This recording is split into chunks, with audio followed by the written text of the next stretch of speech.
Very good morning, students. Today's topic is current electricity 12th standard. हम लोग आज पढ़ेंगे किरचॉफ्स लॉ क्या होता है, किरचॉफ सेकंड लॉ क्या होता है, उसके बाद हम पढ़ने जा रहे हैं व्हीटस्टोन ब्रिज, मीटर ब्रिज और पोटेंशियोमीटर। देखो, पहली बात तो कि किरचॉफ्स लॉ हमको क्यों पढ़ना पड़ता है कि जब हम ओम्स लॉ का इस्तेमाल करते थे V = IR, हम इन दोनों का रेशियो निकालते थे, V/I निकालते थे, तो ये अपन को कांस्टेंट मिलता था। तो आप कोई भी वैल्यू V की पुट करो और I की पुट करो, आपको हमेशा वैल्यू कांस्टेंट मिलती जाएगी, बट द कंडीशन कि आपका टेम्परेचर कांस्टेंट रहना चाहिए या फिजिकल कंडीशन कांस्टेंट रहनी चाहिए। अगर ये आपका 100 है, डिवाइड बाई 0.5 कर दो तो आंसर आ जाता है 200। अगर आप इसको 100 की जगह आप इसकी वैल्यू 10 कर देते हो तो 0.05 आ जाएगा करंट, और सॉल्व करने पर वही आंसर आएगा। तो ये तो मैंने तुमको समझाने के लिए बताया है कि रेशियो जो होता है वो हमेशा कांस्टेंट आता है। कांस्टेंट मतलब जो बदले ना, समझिए। और यही चीज वैल्यू कहलाती थी रेजिस्टेंस। तो कोई भी मटेरियल के अंदर एक प्रॉपर्टी होती है जो करंट के फ्लो में रुकावट पैदा करती है, उसको अपन रेजिस्टेंस बोलते हैं। रेजिस्टेंस ऐसा नहीं है कि मतलब एक सब्सटेंस में रेजिस्टेंस है तो सिर्फ रेजिस्टेंस ही रहेगा, उसके अंदर कंडक्शन भी होता है।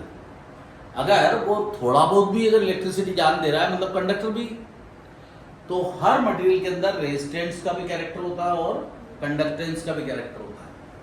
हम लोग ये बोल सकते हैं कि अगर रेजिस्टेंस R है तो कंडक्टेंस 1/R हो जाएगा। रेजिस्टिविटी अगर रो है तो 1/ρ कंडक्टिविटी हो जाएगी।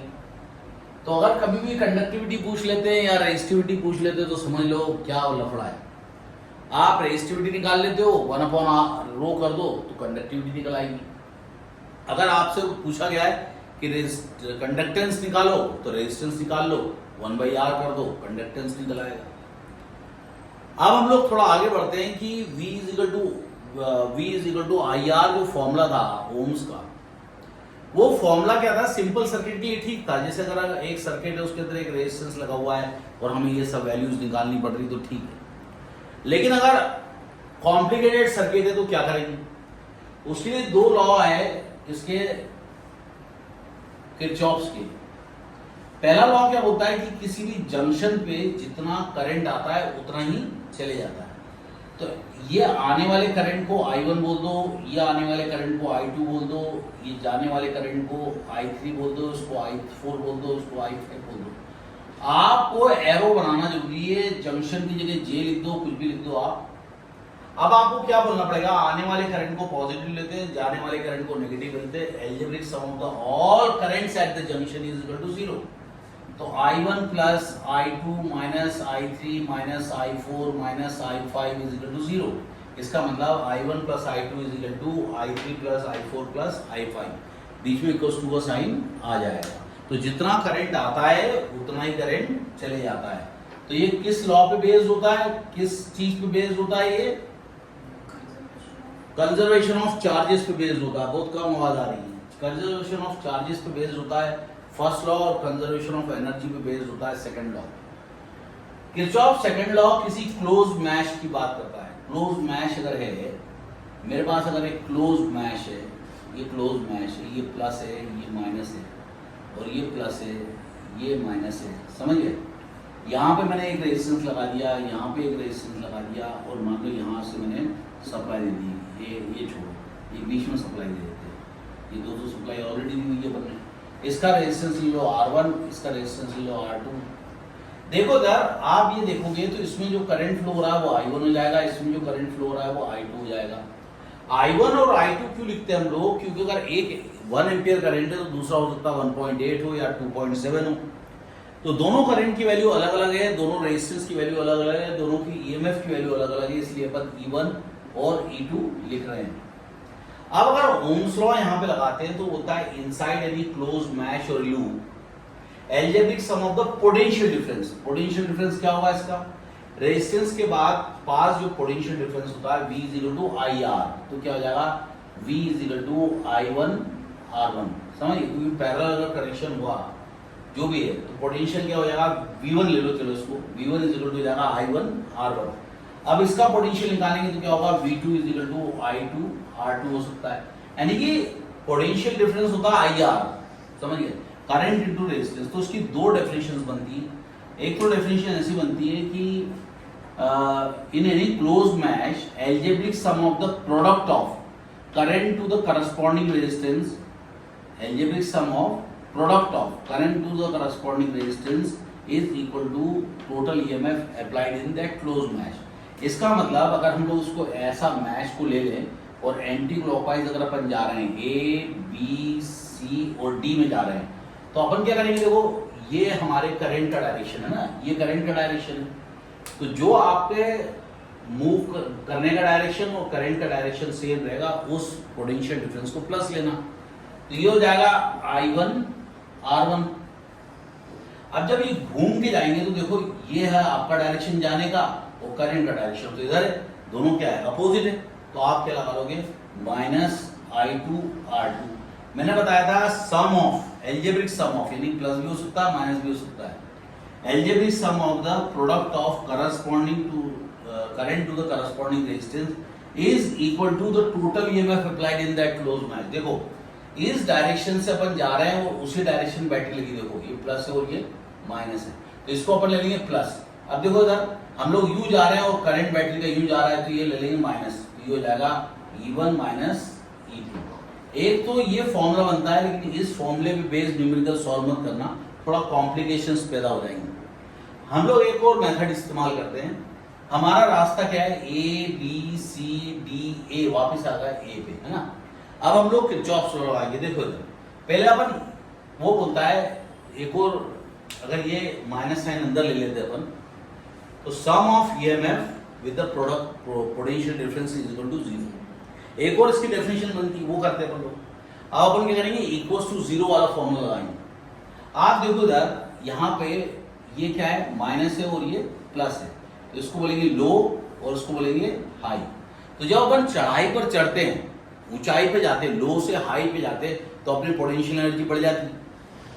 तो पोटेंशियल एनर्जी बढ़ जाएगी तो अपन क्या लेंगे, इसको पॉजिटिव लेंगे, बढ़ गया ना, पॉजिटिव लेंगे, तो अपने फॉर्मूला क्या बन जाएगा, E1। क्या हो गया, पॉजिटिव E1 हो गया। अब इधर देखो आप, इधर देखो आप कहां जा रहे हैं, अपन हाई से लो में जा रहे हैं, यानी नीचाई में जा रहे हैं, स्लोप पे जा रहे हैं, हाई से लो में जा रहे हैं, तो इसको क्या लेंगे अपन, माइनस लेंगे, यह आ जाएगा माइनस E2, समझिए।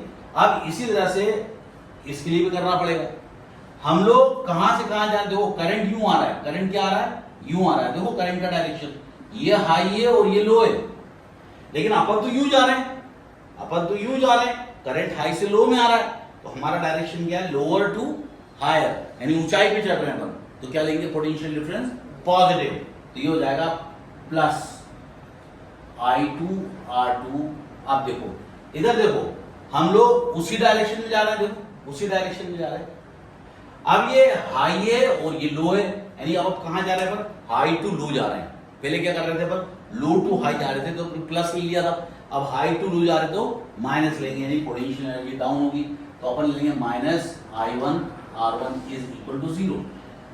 अब अपन ने दोनों मेथड से कराया और दोनों मेथड से आंसर सेम है। देखो ये E1 है, ये E1 है, ये E2 है, माइनस E2 है। अब ये माइनस साइन को उधर ले आएंगे तो प्लस हो जाएगा, ये प्लस साइन को उधर ले आएंगे माइनस हो जाएगा। आप देखो दोनों मेथड से आंसर वैसे ही आता है। तो जो भी हमारा फायदा होता है किरचॉफ्स लॉ से, वो क्या होता है कि जो कॉम्प्लिकेटेड सर्किट होते हैं उसके अंदर अगर हमको बैटरी का ईएमएफ निकालना है, किसी के रेजिस्टेंस की वैल्यू निकालनी है, या किसी रेजिस्टेंस से कितना करंट फ्लो हो रहा है वो निकालना है, तो हम लोग किरचॉफ्स लॉ का इस्तेमाल करते हैं, फर्स्ट और सेकंड लॉ। फर्स्ट लॉ क्या होता है, करंट का लॉ होता है, इसलिए उसको केसीएल बोलते हैं। दूसरा लॉ वोल्टेज का होता है, इसलिए उसको केवीएल बोलते हैं। अब हुआ क्या कि ये जो सर्किट था, ये सर्किट डाल के हमने इक्वेशन निकाली। आप जब भी साइमल्टेनियस इक्वेशन सॉल्व करते हो तो इस प्रकार की दिखाई देगी। मान लो रेजिस्टेंस की वैल्यू है 2 ओम और करंट है I1, और यहाँ रेजिस्टेंस की वैल्यू 5 ओम, तो करंट है I2। मान लो ये 10 है और ये 5 है, तो 10 - 5 5 आ गया। आपकी एक इक्वेशन बन गई, ये वोल्टेज हो गया, ईएमएफ हो गया, ये current into resistance, current into resistance हो गया। इस तरह से आपको दो वेरिएबल की एक इक्वेशन मिल गई। इसी तरह से एक और, अगर आप एक और ग्राफ रहेगा, एक और क्लोज मैच रहेगा, उसको सॉल्व करोगे, मान लो आ सकता है -5i1 + 2i2 = -8। इस टाइप का कोई आंसर आ सकता है। आप क्या करो, साइमल्टेनियस इक्वेशन जैसे इसको सॉल्व करो, जैसे 10th में करते थे। साइमल्टेनियस इक्वेशन का सॉल्यूशन का मतलब ये होता है कि जब एक वेरिएबल होता है तो एक इक्वेशन से सॉल्व हो सकती है, लेकिन दो वेरिएबल के लिए तो दो इक्वेशन बनानी पड़ती है, तीन वेरिएबल के लिए तीन इक्वेशन बनानी पड़ती है। अब आपको करना क्या है, यहाँ पर लिखा है, ये देखो यहाँ पर क्या लिखा है, यहाँ पर क्या लिखा है, i2 लिखा है, यहाँ पे भी i2 लिखा है। आप क्या करो, पूरी इक्वेशन को 2 से मल्टीप्लाई करो, ये पूरी इक्वेशन को 5 से मल्टीप्लाई करो, तो 5 या 10 हो गया, तो जी बहुत कॉम्प्लिकेटेड क्वेश्चन हो गया। लेकिन ऐसा ही आपको सॉल्व करना पड़ेगा, तो आप i1 और i2 की वैल्यू निकाल पाओगे। जैसे अपन 10th स्टैंडर्ड में x और y निकालते थे, वैसे यहाँ पे i1 i2 निकालना पड़ सकता है, e निकालना पड़ सकता है, r निकालना पड़ सकता है, कुछ भी आप कर सकते हो। इस तरह से आप किरचॉफ्स लॉ को इस्तेमाल कर सकते हो। तो ये आपका किरचॉफ्स लॉ हो गया। इसके बाद हम लोग पढ़ने जा रहे हैं कि व्हीटस्टोन ब्रिज क्या होता है। व्हीटस्टोन ब्रिज को अपन पढ़ते हैं, क्या होता है। देखो इधर बड़ा प्यारा होता है व्हीटस्टोन ब्रिज। व्हीटस्टोन ब्रिज के अंदर क्या होता है, देखो ये एक व्हीटस्टोन करके साइंटिस्ट था, उसने इस ब्रिज को बनाया था, इसलिए इसका नाम व्हीटस्टोन है। तो व्हीट मतलब होता है गेहूं और स्टोन मतलब होता है पत्थर। अब आप यहां से लो, एक बैटरी लगा दो, ये बैटरी का प्लस है, ये बैटरी का माइनस है। यहाँ पे एक स्विच लगा दो, आप स्विच क्या लगाओ, SOL लगाओ, ये स्विच लगा, क्योंकि उसको ऑन ऑफ कर सकते हैं, है ना। ये लगा के आपने स्विच लगा दी। अब आपने यहाँ पर एक स्विच लगा दी, जिसको अपन दबा देंगे तो स्विच चालू हो जाएगी, इसको K1 बोल देते हैं। यहाँ पर एक गैल्वेमीटर लगा दिया अपन ने, ये गैल्वेमीटर है, और यहाँ पर भी एक स्विच लगा देंगे और इसको बंद कर देंगे। अब होता क्या है कि पहले इस स्विच को ऑन करते हैं। वैसे कई बुकों में या कई जगह पे इतना एक्सप्लेनेशन होता नहीं है, लेकिन तुम बता रहा हूँ कि जब भी इसका डेरिवेशन करते हैं तो पहले इसका एक्सपेरिमेंट करते हैं, तो पहले इस स्विच को ऑन करते हैं। तो देखो जैसे ही इस स्विच को ऑन करोगे तो जो करंट है, जो आई जा रहा है, घूम के वापस आई हो जाएगा, क्योंकि कंजर्वेशन ऑफ चार्जेस होते हैं, चार्जेस थोड़ी बर्बाद होते हैं। तो जितना करंट यहां से जाएगा घूम फिर के वापस यहां जाएगा। तो अपन ने स्विच ऑन कर दी। अब जब स्विच ऑन करोगे तो यहां पर लगा रहेगा P रेजिस्टेंस, यहां लगा रहेगा Q रेजिस्टेंस, यहां लगा रहेगा R रेजिस्टेंस, और यहां लगा रहेगा S रेजिस्टेंस। अब ये P वैल्यू जो है, ये हो सकता है 20 ओम्स का हो, ये हो सकता है 80 ओम का हो, ये 250 ओम का हो, ये 800 ओम का हो, या 1 किलो ओम का हो, कितना भी हो सकता है। तो ये चारों वैल्यूज रेजिस्टेंस की इस तरह से अपन ने लिख दी है।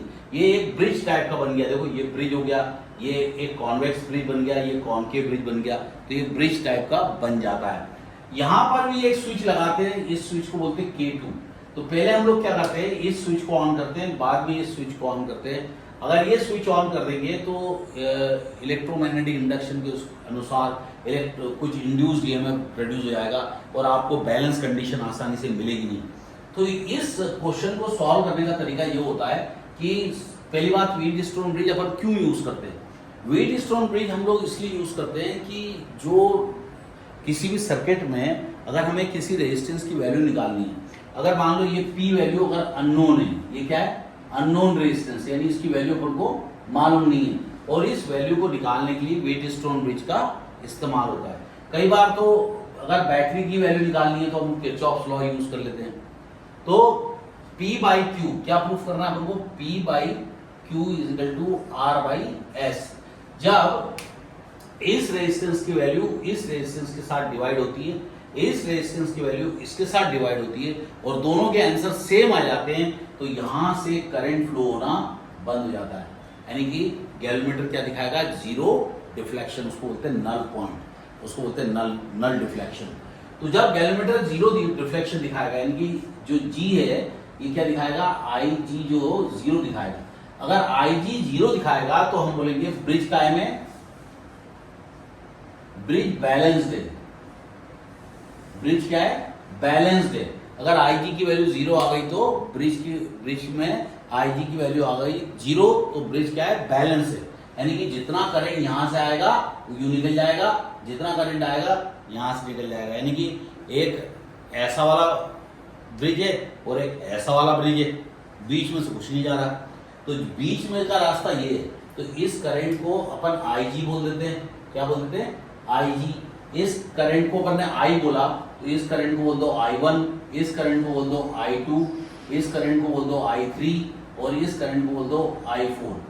हम लोग इस क्वेश्चन को एक और तरीके से कर सकते हैं, कैसे, अगर ये करंट I है और यहां से I1 चला गया तो ये करंट क्या बन जाएगा, I माइनस I1, ये करंट क्या बन जाएगा, I माइनस I1, ऐसा भी आप कर सकते हो।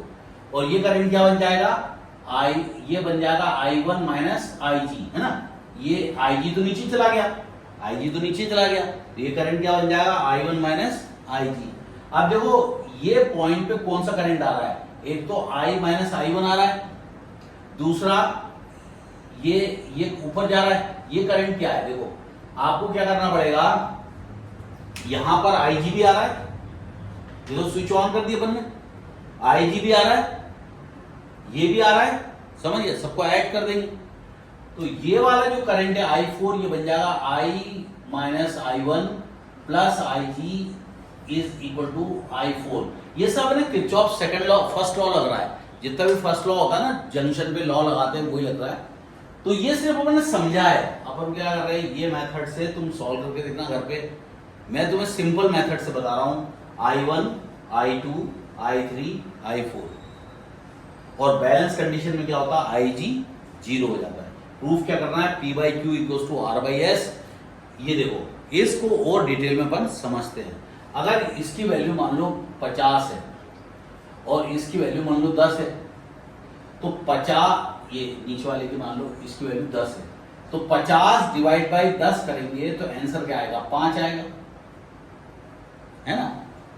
अगर हम लोग ऊपर रखते हैं 100, नीचे करते हैं 20, तो ये काट दो, 2 5 या 10, तब भी 5 आएगा। यानी कि अगर ये रेजिस्टेंस 100 है तो ये रेजिस्टेंस 20 हो जाएगा, ये रेजिस्टेंस 50 है तो ये रेजिस्टेंस 10 हो जाएगा। तो कुल मिला के दोनों का रेशियो क्या होता है, बराबर होता है। P बाई की वैल्यू जो है R बाई एस की वैल्यू भी वही होती है। तो यही हम लोगों को प्रूफ करना है इस टॉपिक में कि व्हीटस्टोन ब्रिज में P by Q equals to R by S करना है। अभी किसकी एप्लीकेशन हो गई, किरचॉफ्स लॉ की एप्लीकेशन है, यानी इसके आधार पर किरचॉफ्स लॉ को इस्तेमाल करते हैं। अब हम लोग क्या करते हैं, मैं इस डायग्राम को थोड़ा अपन ने कचरे जैसा हो गया तो मैं इसको मिटा के बड़ा सुंदर सा बनाता हूँ ताकि तुमको दिखने में आसानी हो, है ना, थोड़ा, क्योंकि अभी है ना किरचॉफ्स लॉ ये सब लगाना पड़ेगा ना, तो तुम्हें समझ में आना चाहिए। थोड़ा बड़ा बनाता हूँ मैं, थोड़ा बड़ा बनाता हूँ। इधर देखो, ये आपका एक आर्म हो गया, ये आपका दूसरा आर्म हो गया, ये तीसरा आर्म हो गया और ये चौथा आर्म हो गया। और ये वाला जो गैल्वेमीटर वाला आर्म है उसको भी जोड़ ही देते हैं, है ना। अब ये जोड़ दी, यहाँ पे बना लेते, जैसे कई बुकों में तो यहाँ स्विच बना ही नहीं है, तुम बना देना। और पूछा गया है जेईई में या बड़े कॉम्पिटिटिव एग्जाम में पूछा तो वो इंड्यूस्ड ईएमएफ का कंसेप्ट वहां पे आ जाता है। ये स्विच हो जाती है K2, समझ गए।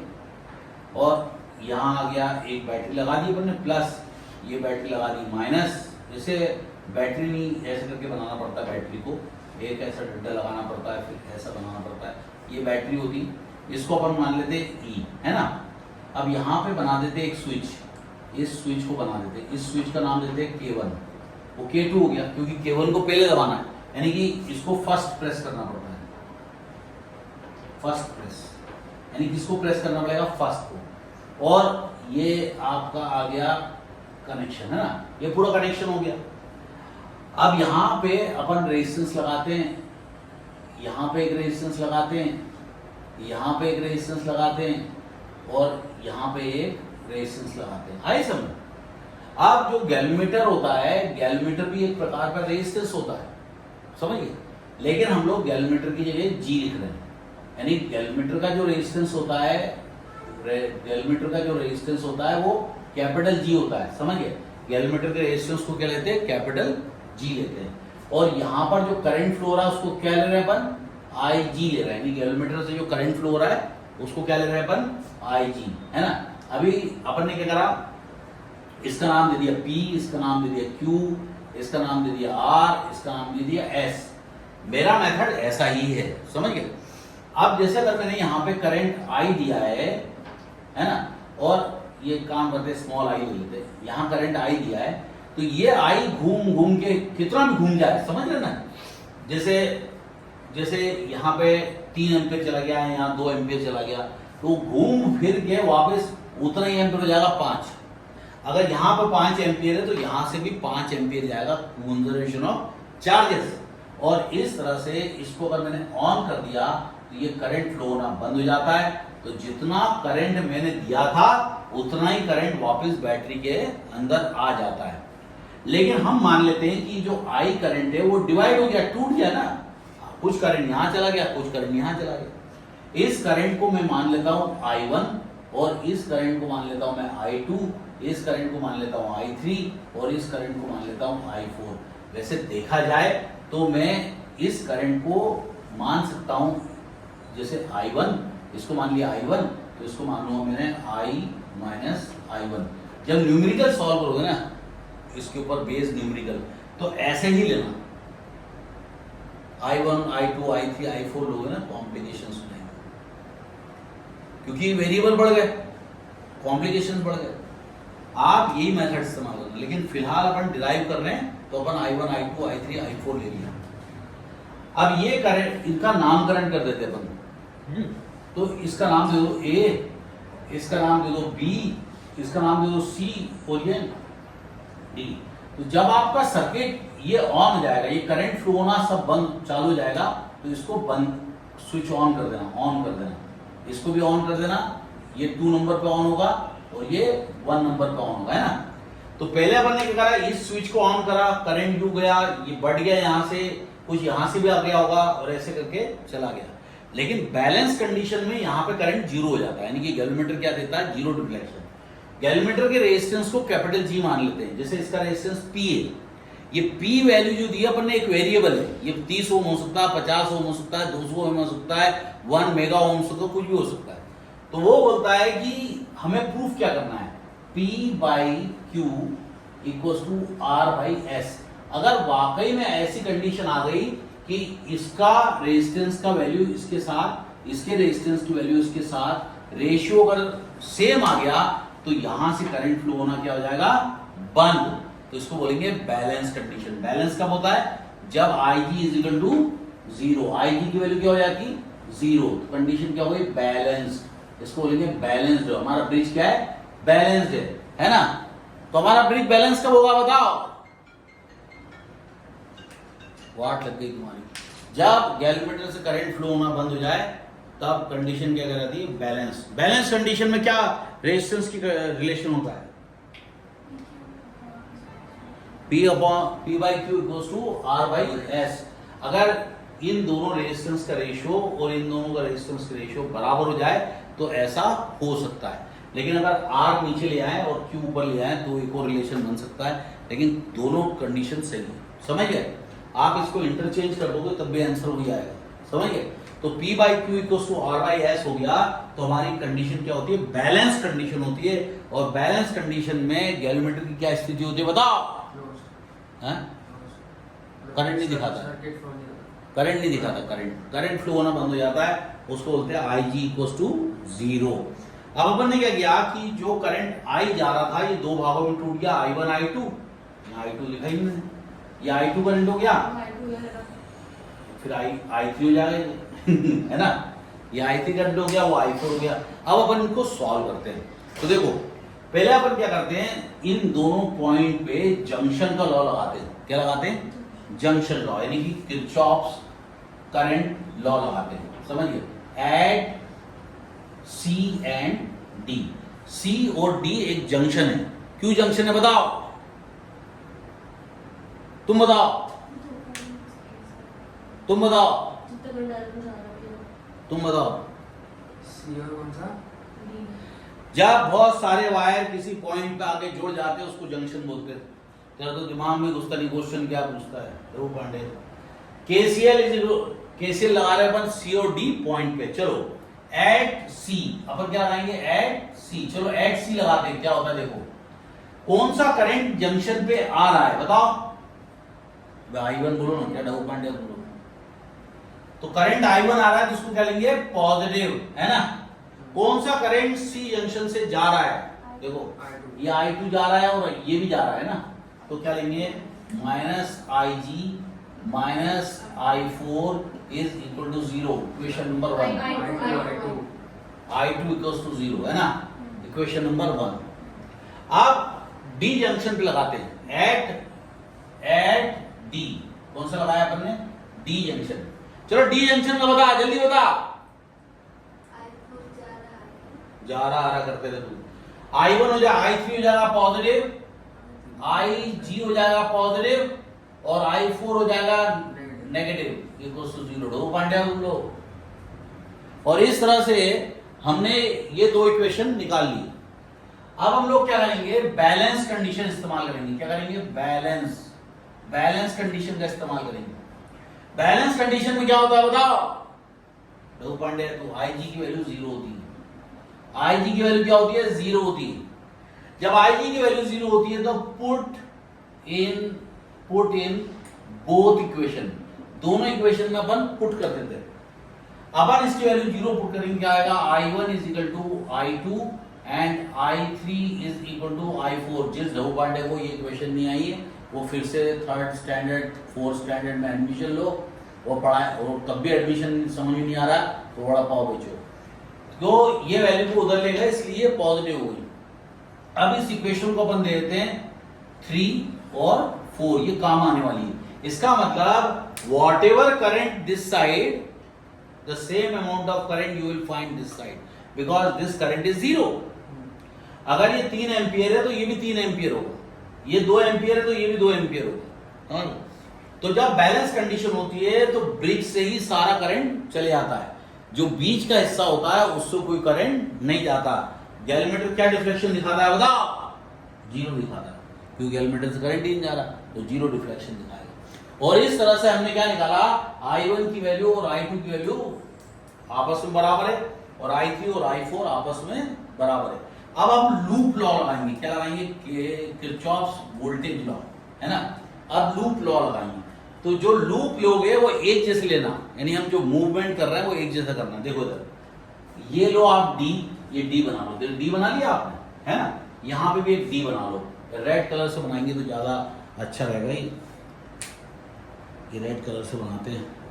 देखो आप ये लो आप, ये डी है ना, यू जा रहे हो आप और यू जा रहे हो, आए समझ में। दूसरा जो डी बनाओगे वो भी यूं ही जाना पड़ेगा आपको। ये दूसरा डी बनाओगे ना वो भी यूं ही जाना पड़ेगा, आए समझ में। यानी हम लोग यूं जा रहे हैं घूम के यूं आ रहे हैं, यूं जा रहे हैं घूम के यूं आ रहे हैं। Got it. हमारे 2 डी बन रहे हैं ना। अब इन 2 डी की वैल्यू लिखता हूं मैं। चलो पहला डी जो है वो क्या है ए सी डी ए। एक क्या हो गया ए सी डी ए हो गया। और दूसरा लूप क्या हो जाएगा C B D A D C, C B D C. अगर कोई ध्रुव पांड्या ऐसा ले लेगा ना तो फिर प्रॉब्लमेटिक हो जाएगा वो। तो दोनों को आपने क्लॉकवाइज वे में लिया है। एक हो गया ए सी डी ए और दूसरा हो गया सी बी डी सी, है ना। अब अपन लोग पहले वाले के लिए किरचॉफ, पहले वाले लूप के लिए लगाते किरचॉफ लॉ। देखो इधर मेरे पास 2 मेथड है। मैंने तुम्हें बताया था डायरेक्शन वाला मेथड, वो इस्तेमाल कर रहा हूं।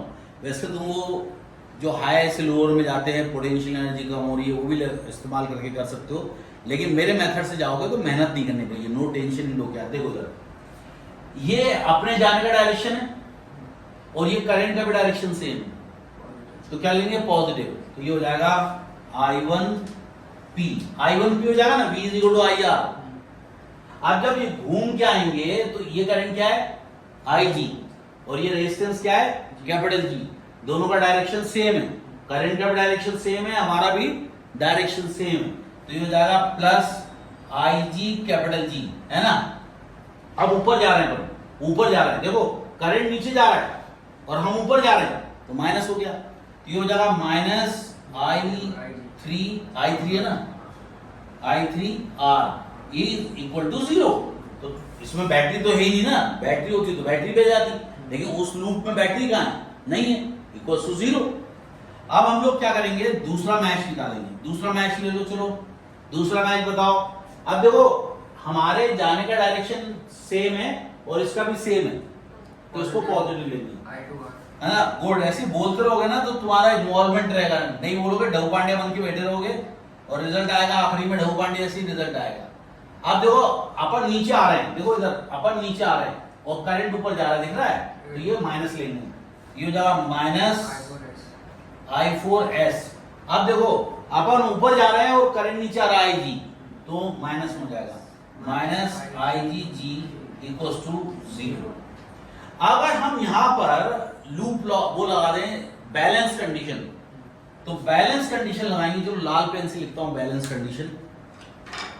बैलेंस कंडीशन लगाएंगे तो क्या होगा, बैलेंस, है ना, IG 0, जी नहीं दो पांडे, IG 0 हो जाएगा बैलेंस कंडीशन। तो ये फॉर्मूला मैं डायरेक्ट एक स्टेप खत्म, देखो IG अगर 0 हो गया तो आंसर आएगा I1P is equal to I3R और दूसरा हो जाएगा I2Q इक्वल टू I4S, है ना। इसकी इक्वेशन नंबर दे दो, ये क्या थी 3 4 थी, ये हो जाएगी 5, ये हो जाएगी 6, ये हो जाएगी 7 और ये हो जाएगी 8, है ना। अब हम क्या करेंगे, दोनों इक्वेशन को डिवाइड कर देंगे, क्या कर देंगे, डिवाइड कर देंगे, तो ये हो जाएगा I1P upon I2Q is equal to I3R divided by I4S, है ना, सिंपल। अब देखो फ्रॉम इक्वेशन 3 एंड 4 I1 किसके बराबर है, अबे I1 I2 के बराबर है, दो पांडे हम लोग, तो ये जब बराबर हैं तो इनको काट सकते हैं हम लोग, है ना, दोनों बराबर है, तो ये कट जाएंगे, ये भी कट जाएंगे, आंसर आएगा P by Q is equal to R by S। और इस तरह से किरचॉफ्स लॉ का इस्तेमाल करके हम लोग व्हीटस्टोन ब्रिज को प्रूफ कर सकते हैं। करंट जो होता है जितना आएगा घूम फिर के उतना ही चले जाएगा। पहली बार ये स्विच ऑन करते हैं, बाद में ये स्विच ऑन करते हैं, क्योंकि इंड्यूस्ड ईएमएफ के कारण ये करंट दिखाने लगता है, तो बैलेंस कंडीशन पता नहीं चलती, इसलिए पहले इसको स्विच ऑन करते हैं, बाद में इसको ऑन करते हैं और हम लोग ये एक्सपेरिमेंट को करते हैं। तो यहाँ पे किरचॉफ्स लॉ का पूरा इस्तेमाल किया गया है। पहले ये दो C और D जंक्शन है, इन पे लूप लॉ करंट लॉ लगाएंगे और फिर बाद में लूप लॉ लगाएंगे, नहीं वोल्टेज लॉ लगाएंगे। वो ये वाला लेंगे एक बार और एक बार ये वाला लेंगे। आप मेरे मेथड से भी जा सकते हो और दूसरा मेथड है, उसमें क्या होता है, ये देखो अपन हाई से जा रहे हैं, लो में जा रहे हैं, तो ये माइनस साइन लग जाएगी। यहाँ पर क्या है, हम लोग हाई से लो में जा रहे हैं, माइनस साइन लग जाएगी। यहाँ पर क्या जा रहा है, अपन लो से हाई में जा रहे हैं, प्लस। मतलब बहुत कंफ्यूजन है। आप मेरा मेथड अभी ये डेरिवेशन के लिए कर लो, लेकिन जो दूसरा मेथड है उससे न्यूमेरिकल सॉल्व करना। और कभी भी याद रखना, अगर आप डेरिवेशन करते हो, न्यूमेरिकल्स करते हो, न्यूमेरिकल्स के वैल्यू में I1 या I2 नेगेटिव आ जाता है, तो ये जो डायरेक्शन है वो चेंज कर देना। जैसे I3 का डायरेक्शन नीचे की ओर है, अगर I3 की वैल्यू नेगेटिव आ जाती है तो डायरेक्शन ऊपर की ओर कर देना। सो बाय बाय स्टूडेंट्स। इसके बाद हम लोग करने जा रहे हैं मीटर ब्रिज, उसके बाद पोटेंशियोमीटर। Bye bye.